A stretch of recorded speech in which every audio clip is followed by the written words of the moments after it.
इन्हीं के हवाले से बता रहा था मैं। एक खातून आई, कहने लगी हजरत जी मेरे बेटे को अपने पास रख लीजिए। आप फरमाने लगे क्या करेगा? कहने लगी कई जगह पढ़ाने की कोशिश की, पढ़ा नहीं, जहन का बड़ा भद्दा है। तो आप फरमाने लगे माँ मदरसे में जगह फुल है, गुंजाइश नहीं है बच्चों की, सारी दरसगाह फुल है। खातून का जवाब सुने, उसने कहा हजरत अगर पढ़ने की जगह नहीं है तो कम से कम खिदमत के लिए रखे। क्या करेगा?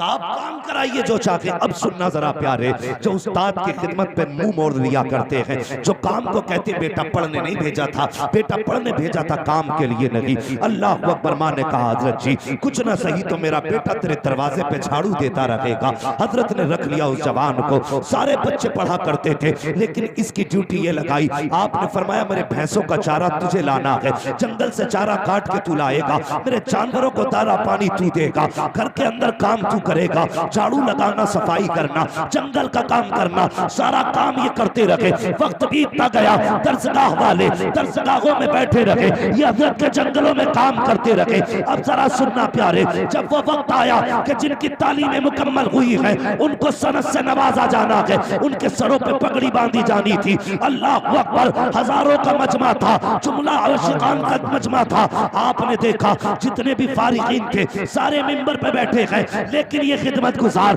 नीचे सिमटा हुआ बैठा है। फारिकीन के कपड़े नए थे, उनके चेहरे पर चमक दमक वाला लिबास था, लेकिन ये जो बैठा था खादिम पुराना लिबास। अल्लाह अकबर। मुफ्ती अहमद यार खान ने जब ऐलान की बारी आई है माइक पे खड़े हुए, कहते फरागत वाले बच्चे आ जाएं और दस्तार ले ले। जब सारे बच्चे आने लगे आपने बरजस्ता कहा था ओ लोगों इनकी दस्तार बंदी बाकी के उलमा करेंगे और मैं सिर्फ एक की दस्तार बंदी करूंगा। कहा हजरत वो कौन है जिसकी आप दस्तार बंदी करेंगे? आपने उस खादिम की तरफ देखा जो हजरत के जानवरों को चारा डालता था, खेत में काम करता था। फरमाया क्यों बैठा है, उठ के आ जा। उसकी आंख में आंसू आ गए, कहने लगा हुजूर मैं कभी दरसगाह में नहीं बैठा, कभी मैंने एक हर्फ नहीं पढ़ा है, किस चीज की सनद दी जाएगी, क्या किया जाएगा? फरमाया आजा यार, जितनी वफा तूने निभाई है इतनी वफा तो किसी ने नहीं दिखाई है। अल्लाह अकबर। मुफ्ती अहमद यार खान नगीमी ने सारे फारिकीन के सर पर और दूसरे उलमा से पगड़ियां बंधवाई, लेकिन उसको बुलाने के बाद आपने खड़ा किया है, वो भी रो रहा है, हजरत भी रो रहे हैं, एक एक पल देते जा रहे हैं, आंसुओं की बारिश होती जा रही है, रोते जा रहे हैं, दस्तार बंदी करते जा रहे हैं। जब पगड़ी मुकम्मल हो गई मत्था चूम के कहा था यार एक वादा कर ले। का कौन सा वादा? मुझे छोड़ के जाएगा तो नहीं? ये जितने फारिग हो रहे हैं इनमें से शायद कोई पलट के ना आए, मैंने तेरी दस्तार बांधी है, कहीं तू मुझे छोड़ के तो नहीं जाएगा। मगर खादिम भी कैसा खादिम था, कहता हजरत जी ये कुछ पल्ले बांध चुके हैं इसलिए जा रहे हैं, मैं तो खाली आया था, तेरे सिवा है कौन मेरा, जाऊंगा तो कहाँ जाऊंगा? आपने रो के कहा था यार मैं बूढ़ा हो गया हूँ, चाबियों का तुझे पता है, रजिस्टर तू जानता है, कागजात कहाँ रहते हैं ये भी तुझे पता है, अगर तू चला जाएगा मेरा काम कौन देखेगा? यार चीख मारी, कदमों से लिपट गया, कहने लगा हुजूर जब तक जिंदा रहूंगा आपकी कदमों में रहूंगा। अब जरा सुनना प्यारे, एक तो वो लोग थे जिन्होंने दरसगाह में बैठ करके इल्म सीखा था, एक ये था जिसने जानवर को चारा दिया था। क्या बना, क्यों पगड़ी बांधी? उस दौर के उलमा कहते हैं जब हम किसी मसले में अटक जाते थे और हल नहीं होता था तो हजरत के इस खादिम के पास जाकर के वो मसला हल कराया। बाबा नारी तकबीर, हाथों को उठाकर नारा लगाए, नारी तकबीर, नारी रिसालत, मसलके आला हजरत, फैजाने आला हजरत, जश्ने दस्तार बंदी अल्लामा मुफ्ती हम्माद साहिब किबला, नारी तकबीर, नारी रिसालत। माशाअल्लाह माशाअल्लाह। किताबों वाले अटक जाते थे, वाह वाह, वहां से ये नजर वाला काम करता था। जिस मसले पे उलमा अटक जाते थे हल नहीं होता था, फिर वो कहते हम इकट्ठा होके इनके पास जाते थे, ये मसला हल नहीं हो रहा है, तो कहते ऐसा लगता था जैसे जबान इनकी होती थी और इल्म जो होता था वो नईमी साहब कबला का होता था। भाई ये उस्ताद की नजर करम है, कभी खिदमत से जान नहीं, बचानी है, काम से जान नहीं बचानी है। तुझे क्या मतलब यार उस्ताद क्या करा रहा है, तू तो हवाले कर दे, उस पे छोड़ दे तू। मैं कहता हूं कभी कभी 50 साल की मेहनत से वो इल्म नहीं आता जो उस्ताद की 2 मिनट की दुआएं तकदीर बदल देती है। और इन जो फारिग होने वाले बच्चे हैं और या और जगह से भी आपके बच्चे फारिग हुए होंगे या जिनके हो चुके हैं, उनसे एक गुजारिश है, ये मत समझना तुमने 500 रुपए और एक जोड़ा देकर के उस्ताद की मेहनत का हक अदा कर दिया। ये मत सोचना कि तुमने 500 रुपए देकर के जो उस्ताद ने आपके बेटे को हाफिज बनाया गया उसका हक अदा हो गया। अगर अपने बदन की खाल उतार के जूता बना के अपने बेटे के उस्ताद को पहनाओगे ना, तब भी उस्ताद के एहसान का हक अदा नहीं हो सकता। इसलिए कभी भी असातिज़ा इकराम की खिदमत, काम और उनके अहकाम से कभी गर्दन नहीं मोड़नी है, फर्माबरदारी करना। मैंने कहा कभी कभी मेहनतें वो नहीं देती हैं जो दुआएं दे दिया करती हैं, ये मामलात होती हैं।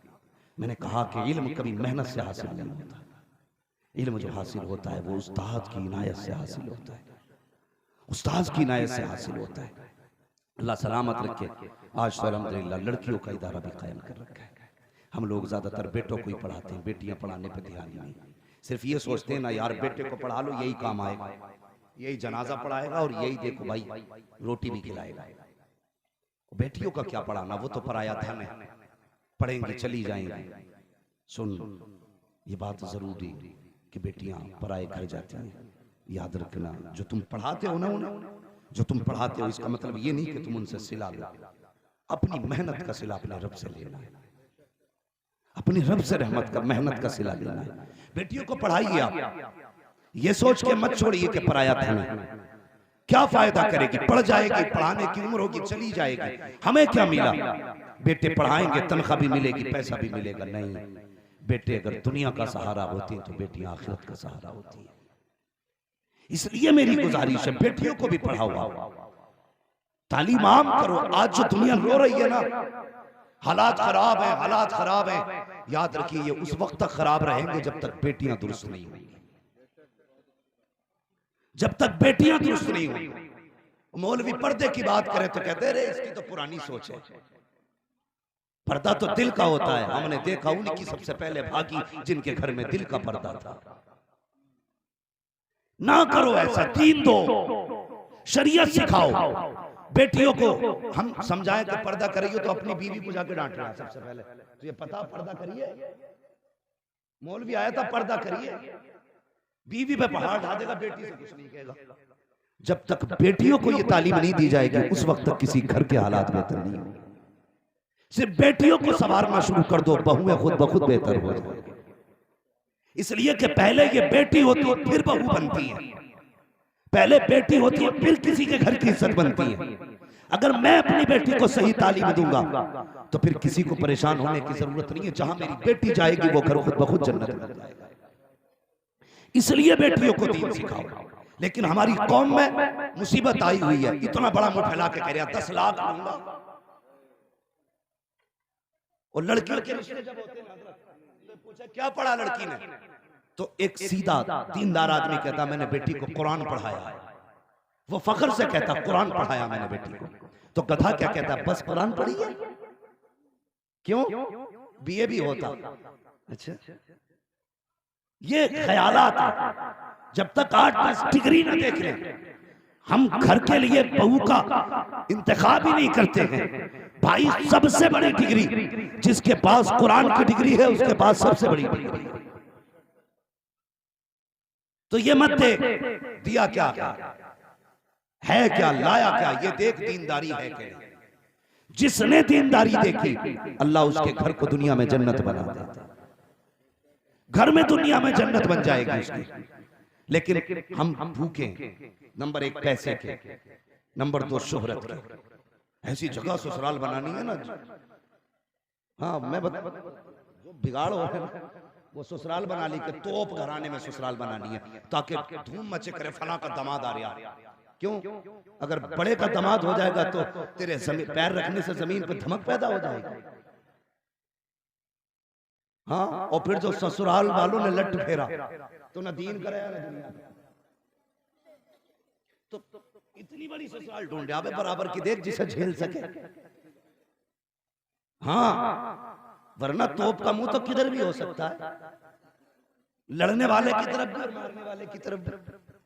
तो ये मत देख धमक वाली ससुराल हो, ये देख बेटी दीनदार होनी चाहिए, वो जिसे शरीयत मुस्तफा की हो, वो जिसे निजाम मुस्तफा के उसूल मालूम हो। ऐसी बहू लेकर के आ जिसे कुरान पढ़ना आता हो, ऐसी बहू लेकर के आ जिसकी जबान पे दुरूद का वजीफा रहता हो, ऐसी बहू लेकर के आ जो तेरे डर से नहीं खुदा के डर से जिंदगी गुजारती हो। खुदा की कसम खा के कहता हूँ, अगर बेटियां नेक बनाओगे, दीन की तालीम दोगे, जैसे उनका कदम तुम्हारे घर के अंदर आएगा, कदम उनका होगा, करम खुदा का आना शुरू हो जाएगा।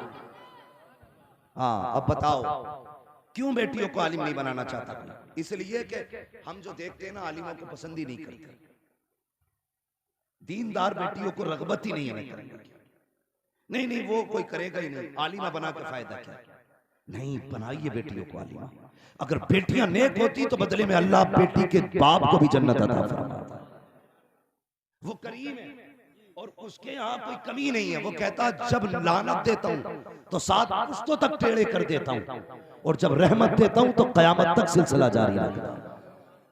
उसकी रहमत की कोई हद नहीं है, लानत की हद है, रहमत की हद नहीं।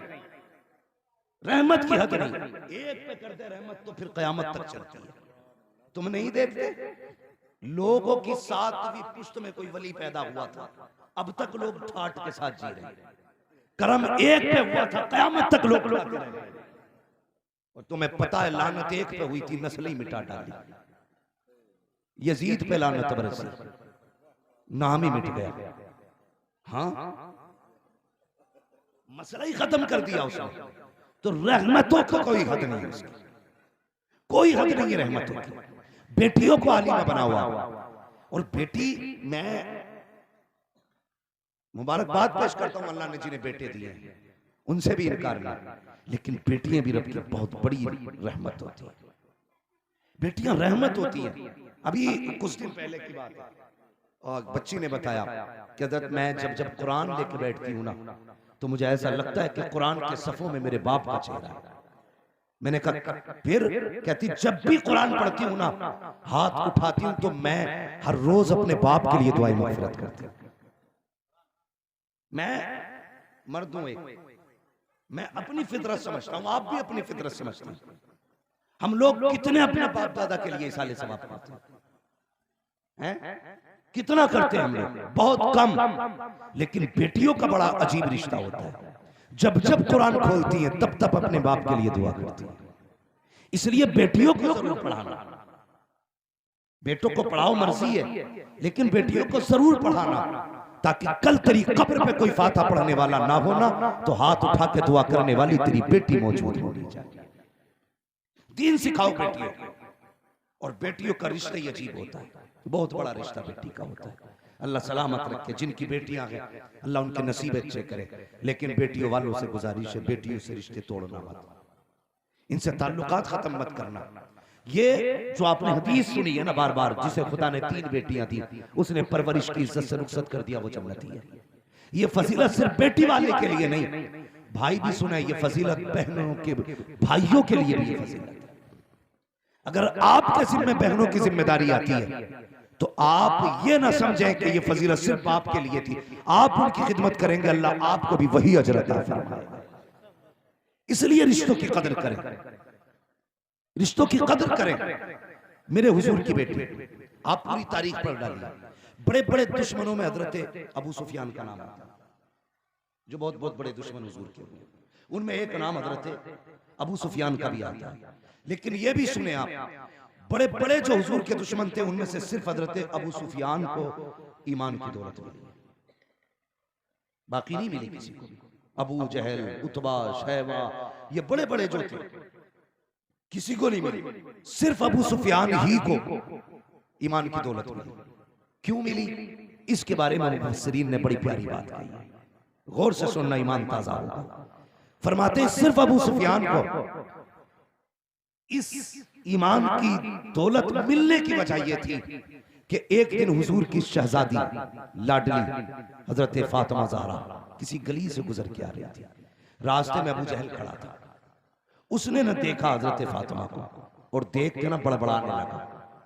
वो चाहता था चिढ़ाना हजरत फातिमा को, और ये गरज थी उसकी। एक बार तो अगर कोई बाप की बुराई कर रहा हो ना तो बेटा इधर सुन के इधर निकाल के चला जाता है, लेकिन बेटियां कभी भी ऐसा नहीं करती।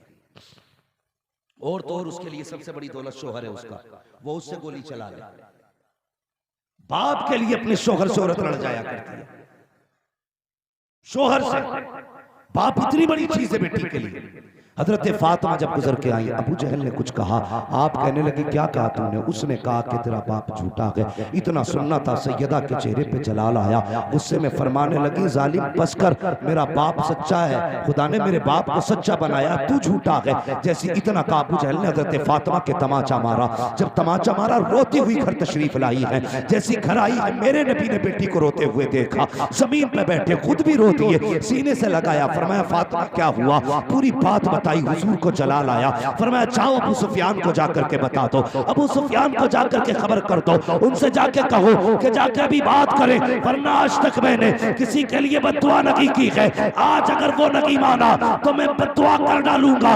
अल्लाह अकबर। अबू सुफियान तक हजरत फातिमा गई है, आपने उठाया, सीने से लगाया। अभी अबू सुफियान भी ईमान नहीं लाए हैं, लेकर के अबू जहल के दरवाजे पे आए। आने के बाद दरवाजा खटखटाया, अबू जहल बाहर निकला, देखा अबू सुफियान खड़े हैं, फिर देखा फातिमा गोद में है, गर्दन झुक गई। अबू सुफियान ने कहा कैसे, बता तो सही, इस बच्ची से क्या दुश्मनी है? हमारी दुश्मनी माशअल्लाह मोहम्मद से है, बच्चियों से तो हम भी बदला नहीं लेते हैं, तेरी हिम्मत कैसे हो गई? तूने इस बच्ची पे हाथ उठाया, जैसे ये उनकी बेटी है वैसे हमारी बेटी भी है। ये कह के आपने हजरत फातिमा जहरा से कहा, बेटी जो तमाचा तेरे मारा था वो भी तमाचा तू मार के अपना बदला ले ले। हजरत फातिमा जहरा ने कहा था, चचा बस कीजिए, हमारे बाप ने हमें माफ करना सिखाया है, बदला लेना नहीं सिखाया है। इतना कहना था तो गुस्सा आया अबू सुफियान को, कहते हया कर, ये बेटी होकर के माफी की बात कर रही है, तूने बच्ची को तमाचा लगाया। आपने कहा सुन, ये फातिमा माफ कर सकती है, अबू सुफियान माफ नहीं करेगा, बेटी पे हाथ उठाने के बदले में तुझे कीमत चुकानी पड़ेगी। आपने हाथ पकड़ा, अपने हाथ से हजरत फातिमा के हाथ से अबू जहल के चेहरे पे तमाचा लगाया। अब सैयदा फातिमा आ रही है तो रोती हुई नहीं, हंसती हुई आ रही है। पहले रोती हुई आई थी तब भी मुस्तफा रो दिए थे, इसलिए कि बाप है। जब हंसती हुई आई है फिर भी मुस्तफा रो दिए हैं, इसलिए कि बाप का रिश्ता बेटी से ऐसा ही होता है। वो बेटी को बहुत खुश देखे तब भी रो देता है, गम में देखे तब भी रो देता है। मुस्तफा रो दिए, बेटी को सीने से लगाया, ए मेरी फातिमा, जी बाबा बता तो सही क्या हुआ? पूरी बात बता डाली। अब्बा जान मैंने तो माफ कर दिया था, लेकिन चचा अबू सुफियान ने माफ नहीं किया, मेरा हाथ पकड़ के अबू जहल के मुंह पे तमाचे लगाए हैं। इतना सुना, नबुव्वत के लबों पे मुस्कुराहट आ गई और फिर नबुव्वत वाली झोली फैल जाती है। मेरे आका ने हाथ उठा दिए, ए मेरे अल्लाह, अबू सुफियान ने मेरी फातिमा को मुस्कुराने का मौका दिया है। आज मैं दुआ करता हूँ अबू सुफियान को उस वक्त तक मौत मत देना जब तक उसे मोहम्मद के दामन में जगाना है। क्या बात है, नारे तकबीर, नारे रिसालत, मसलके आला हज़रत, उलमा अहले सुन्नत, चश्मे दस्तार बंदी हज़रत अल्लामा मुफ्ती हमाद शाही किबला। ये बेटी होती है, ये बेटी होती है। अगर कई बार ऐसा होता, भोपुर में तो इस चीज को समझाने की जरूरत ही नहीं है, झगड़ा जब होता है ना तो कई बार लोग सर बचा के भागते हैं। हाँ, अगर सगे बाप से भी लठिया चल रही होगी, बेटा कहेगा पहले रुमाल बांध लूं। इसके बरक्स अगर बेटी खड़ी हो, बाप की तरफ कोई कितना भी घातक हथियार लेके आए, वो कभी अपनी जान की परवाह नहीं करती, वो अपनी जिंदगी बाप पे मार देती है। क्यों तुमने लावारिस समझ लिया बेटी को? ये कसूर है इनका कि ये बेटी है। यार जब तक घर रही, घर वालों ने कहा पराया था नहीं, ससुराल चली गई, ससुराल वालों ने कहा पराए घर से आई। खुद फैसला करो तुमने बेटी को कौन सा घर दिया। वो अपने घर रह के अपने घर की ना हो सकी, ससुराल वालों ने भी पराया कहा, बताओ उसका अपना घर कौन सा होगा?